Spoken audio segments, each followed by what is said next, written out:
Come here. Listen to me, Nesio. I'm serious. Close your eyes. Let's live in the subliminal space. I saw a play the other day. 2 headers, 1 story, love story, but they never meet. I mean, all they did for 2 hours was just sit down and talk about each other. Like through the stars, through the winds, through the altars, so I thought I'd do the same. You're my altar, welcome. And they were terrible with each other. I mean, the actors, the characters, but they were so deeply in love and very intimate, you know, despite the space. It's like their thoughts would coincide, and it was cool. And then they got close to us. It hasn't happened to me in a while.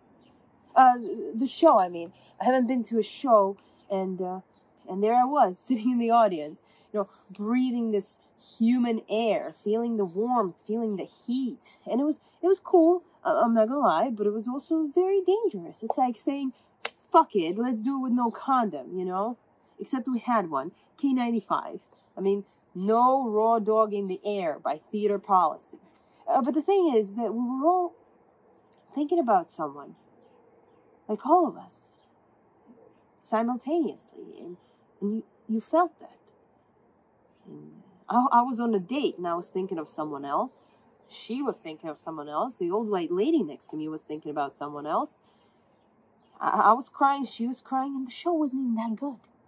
I mean, fucking what? I mean, we were still there. We were doing something. It was church. And we were all thinking about someone else. You know, that someone? The someone you're thinking about right now? How they made you feel? How their eyes would light up every time you walk into the room? How safe you felt when they were around, you know?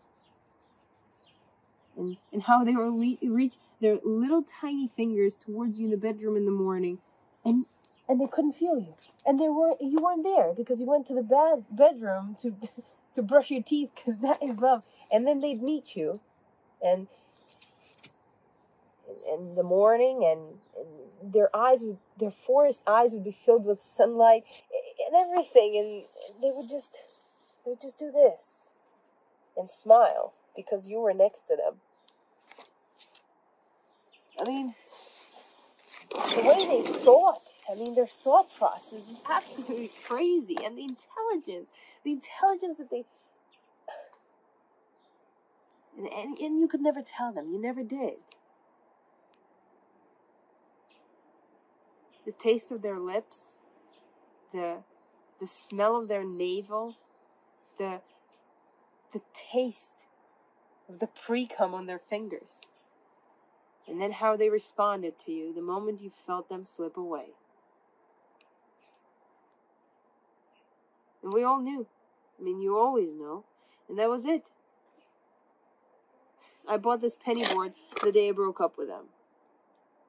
I did it first, so they wouldn't have a chance to do it to me. And I got this because it was like, oh, this is so dangerous and cool. And then I learned how to play soccer, and I told them about, not the soccer part, and I sent them a video of me riding it. And they said, can they have it? I said, no, but I'll send it to you, the eve of their 33rd birthday, which is today.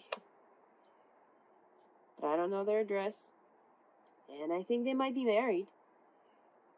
And I hope they're happy, surely, because they taught me a lot, and about the things that I will never let go and never know, But I learned a cool new trick, which I'm going to show you.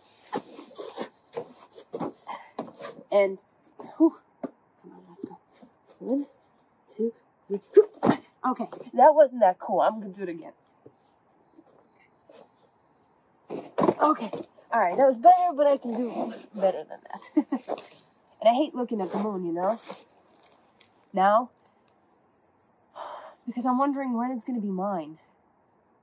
Oh, when can I look up without thinking of you?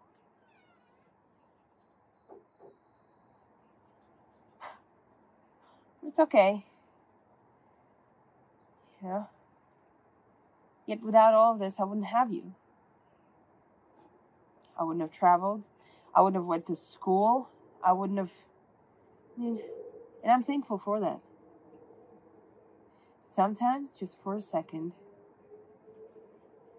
I'm hoping, just for a minute, and it's so fucked up. But sometimes it's not.